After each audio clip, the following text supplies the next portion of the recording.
Hello, welcome to this episode of Sham's PM Stories. Today we're going to talk about product management in B2B Enterprise SaaS segment. How many of us as product managers feel the pressure to constantly deliver features to prove our value? How often do leadership teams view product managers as mere feature factories? This mindset is particularly prevalent in the post-product market fit phase of the enterprise B2B SaaS segment. But here's the thing, product management is so much more than delivering features. Today, I'll break down this myth and explore what product management truly looks like in this stage of product lifecycle in this market segment. We will discuss why feature delivery alone doesn't drive success, how product managers can create high engagement at work beyond the feature delivery, stories and lessons from my own experience to illustrate this transformation. To begin with, let's understand the enterprise B2B SaaS segment. This segment represents large enterprises who are typically multinational companies or super large companies operating within a country, and they are slow and cautious about adoption of various enterprise B2B product solutions. And it is often a very time consuming, and there is an extensive change management to be planned in this product segment. This means the cycle time of the feature delivery to adoption is generally slower than that in a B2C segment.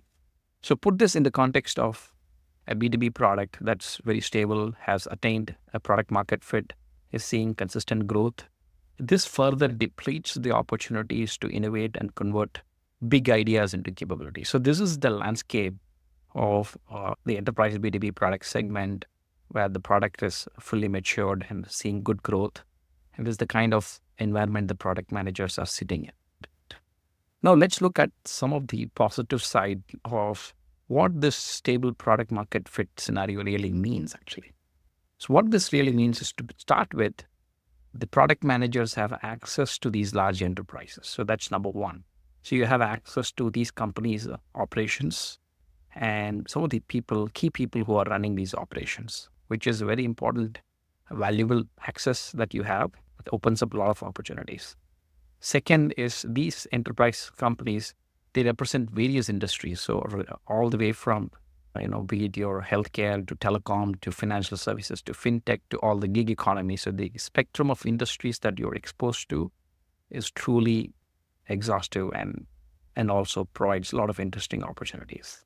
Third important dimension to this is, because they are from different industries and different geographies, they also come with the unique business models. So this means that every stage in the product's journey, be it launch or sales cycle or implementation or post-go-live implementation, there are significant opportunities to engage. So let's first recognize that in this environment, there is a lot of opportunities to access these enterprises, understand them a bit more deeply than usually it's possible in other segments. Converting these advantages into engagement opportunities is where the value resides beyond the feature delivery. The first foremost principle here is how much customer-centric you are across the various engagement that happens from the product goes out the door to the adoption by the customer and beyond. So every customer interaction, whether it is a sales cycle or an implementation or even during support, post-go-live support phase, is an opportunity to learn. So let's look at specific examples from my journey in each of these phases and how I created opportunities beyond feature delivery. Now let's take the sales cycle phase as an example. I took over the product management responsibilities for a product whose MVP was completed and delivered to the market, and it had a very good traction in its sweet spot of financial services industry. Beyond that, we were waiting on any other opportunities that could come across. As a part of the sales cycle, I volunteered for doing customized demo in place of traditional sales demo, especially in market segments outside of financial services. So that gave me the opportunity to validate the product against new business models and new industries. And we uncovered great new pivot in terms of the market segment, where we saw the two-sided marketplace and fintech as a great opportunity space for the product. beyond the traditional financial services. So my initial engagement with the sales cycle in the form of performing customized product demos to these new verticals and new business model based companies allowed me to really go beyond this feature delivery. Because that 1.5 years after the MVP phase, we were not planning to build any incremental features, and we were waiting for the adoption. And the traditional financial services companies, even though they were interested, they were buying and subscribing to the solution, it's going to take time for them to adopt and go live. So this was an opportunity where the product management team sensed and said, hey, why don't we go after new business models and new industry verticals? And that's through this whole sales cycle process. Now let's look at a second example where, as a part of the implementation phase, how the product management engagement can be amplified and more value can be created. As a B2B SaaS company, as many of the SaaS companies do, one of our strategies was to build references in each industry vertical, and those references would create a viral effect within that segment, so all other companies in that industry segment kind of follow the initial adopters. PMs engage in actual implementation phase of the product. So I grabbed the opportunity to learn deeply about the industry and the business model, because the implementation phase gives you access to how the operations are being run today and what are all the unique aspects specific to that industry and to that business model. For example, I learned very deeply about the gig economy model, like ride sharing, food delivery companies, how their upstream platform generated economic activities, and how that became a channel for accounting in ERP, which is my core product area, and how further the ERP feeds back into the business for decision making. So that was a deep learning phase where we did not deliver a number of features, rather we focused on learning about the customer's business models and industries more deeply. The third opportunities area is the whole support and post-go live phase. Let's take an example. Customers log support tickets, and support tickets sounds very typical transactional activity for a product manager. So comes to the support team, into the product team, we go through triaging the issues, and then we work with the support and customer to resolve them.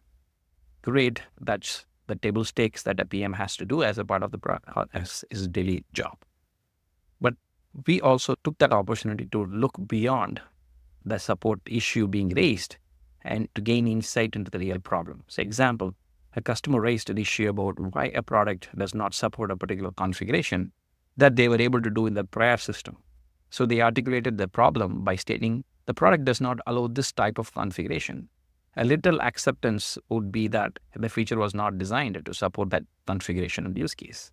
So they express the problem in terms of the solution space. Hey, can you change this in the product so that our requirement is met?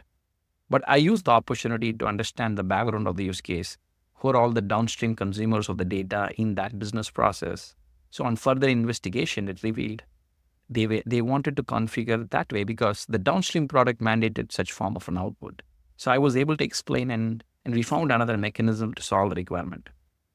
While I addressed that issue, it opened up a new insight about that particular problem space that came from that customer interaction, about a possible product expansion opportunity that I have started to develop on the side. So as support ticket interaction, why we take care of the customer problem, empathize with them, we solve their issue. It also gives additional insights into the problem space, and it might open up how you want to think about that problem space differently on the side. The most important thing to focus on here is there is a lot of exciting work in product management beyond feature building, especially in enterprise B2B, where the product is settled, it's growing well established, and that scenario, it's important to recognize a lot of exciting work opportunities are out there. And remember these three things in B2B SaaS. Understanding industry and verticals is very important.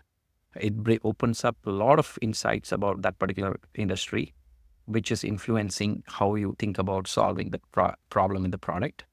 And understanding the business models, whether it's a subscription, marketplaces, productized services, also influences how you solve the problem. And thirdly, carve out the horizontal features. So there might be aspects of the problem that is common across industries, across business models. So identify them so that you are able to solve them independently across the industry. So that's where the power of the B2B comes into play, because as a product, it is cross industry and horizontal, but at the same time, it should solve various industry and business models. So appreciation of the verticals or the industry aspects, understanding the business model, and then understanding the horizontal aspects, all three coming together, it really produces a significant understanding of the problem space. To conclude, product management isn't just about building and shipping features. It's about building a deep understanding of your customers and their industries and that business model. That's an important intermediate product that acts as a quintessential knowledge, helps you build the long-term vision about the problem space. So next time you think about product management, challenge the feature-first mindset.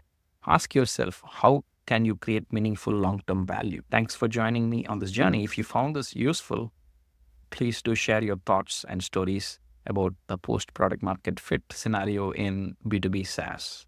I would love to hear them. Thank you.